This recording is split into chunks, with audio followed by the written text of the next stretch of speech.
आपकी जो किताबें होती हैं गाज़ीपुर पे भी आपने बहुत ही काम किया है और गाज़ीपुर में इतिहास की बात किया जाए तो इतिहास से लोग दूर हैं।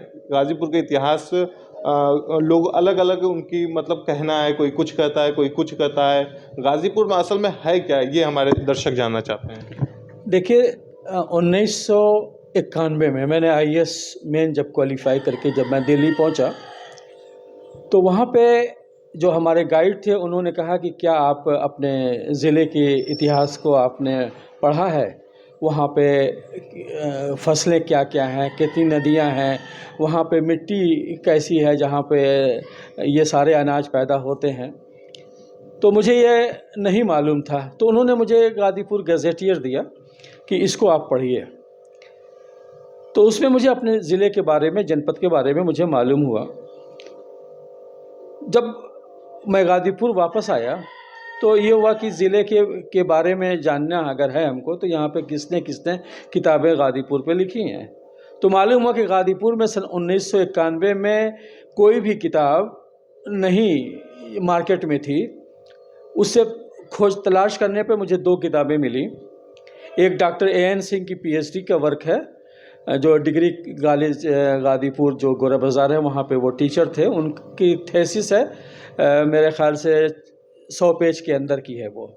और दूसरी किताब मुझे सन 1948 की मिली, गाज़ीपुर का संस्मरण कृष्णानंद राय साहब जो यहाँ गाज़ीपुर के एमएलए हुए हैं, उन्होंने वो किताब सन 48 में लिखी थी। तो ये 2 किताबें थी, लेकिन ये सारी 2 किताबें मार्केट में नहीं थी, दुर्लभ थी।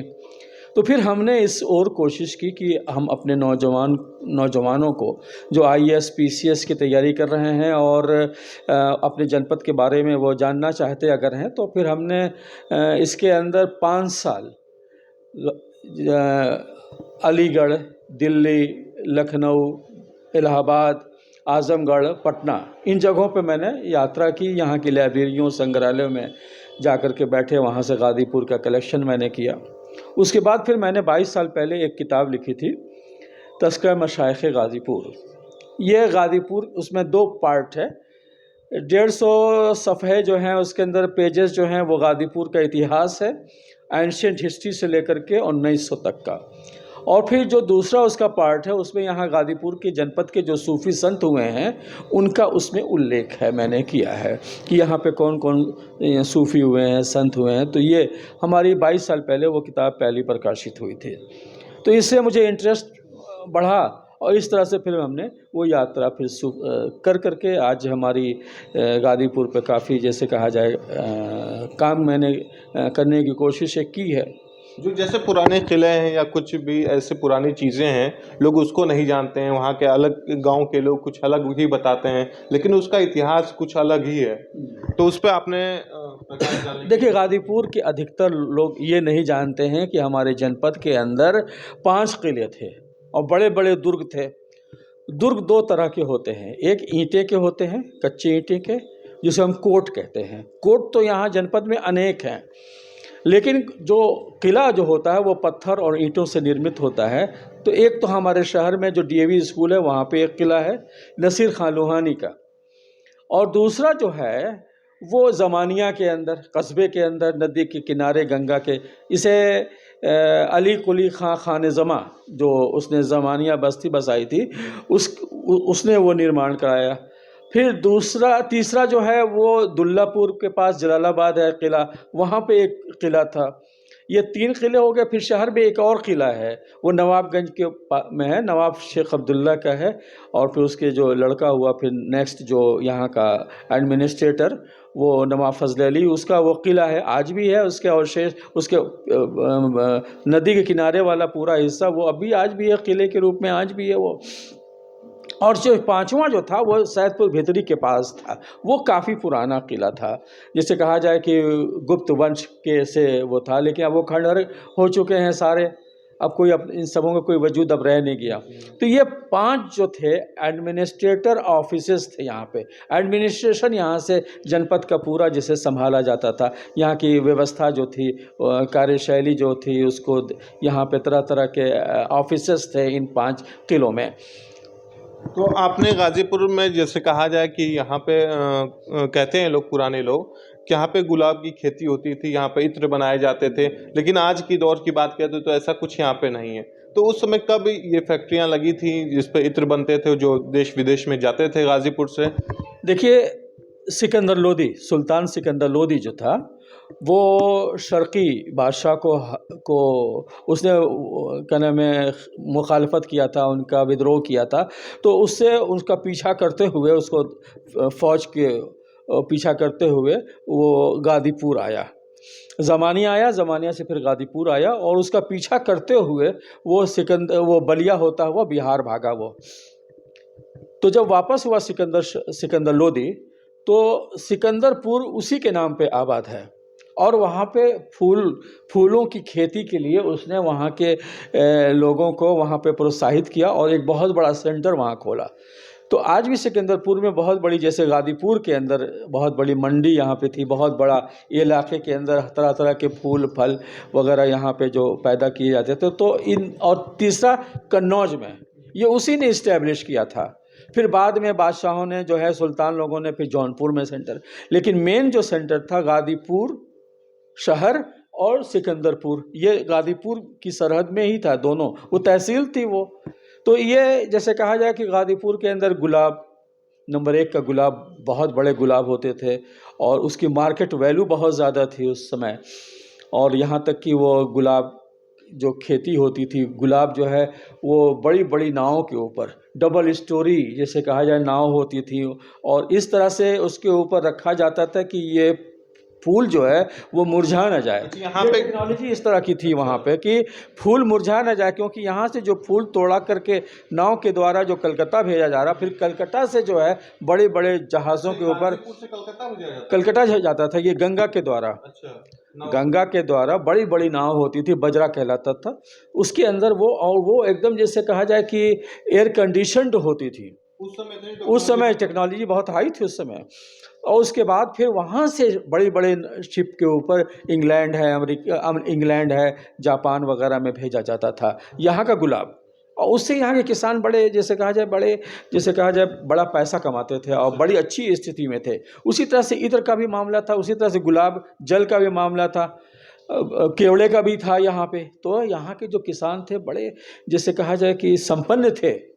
इसको अंग्रेज़ों ने तोड़ा, इसको हायर किया कि ये देखिए किसान जो हैं इतने बड़े बड़े यहाँ पे हैं और इनका व्यापार इतने बड़े बड़े रूप में है, क्यों ना हम भी इस व्यापार में घुस आ जाए। तो वो बाकायदा गज़ट किया है कि अब जो है किसान जो है वो डायरेक्ट पटना की मंडी में ले जाके नहीं बेच सकता, कलकत्ता की मंडी में नहीं लेके जा सकता, बल्कि अब हमको बेचे। अच्छा, फाउंडेशन लगा इस तरह से फाउंडेशन लगा करके उस व्यवस्था पे जो था ना उसको रोक लगाया।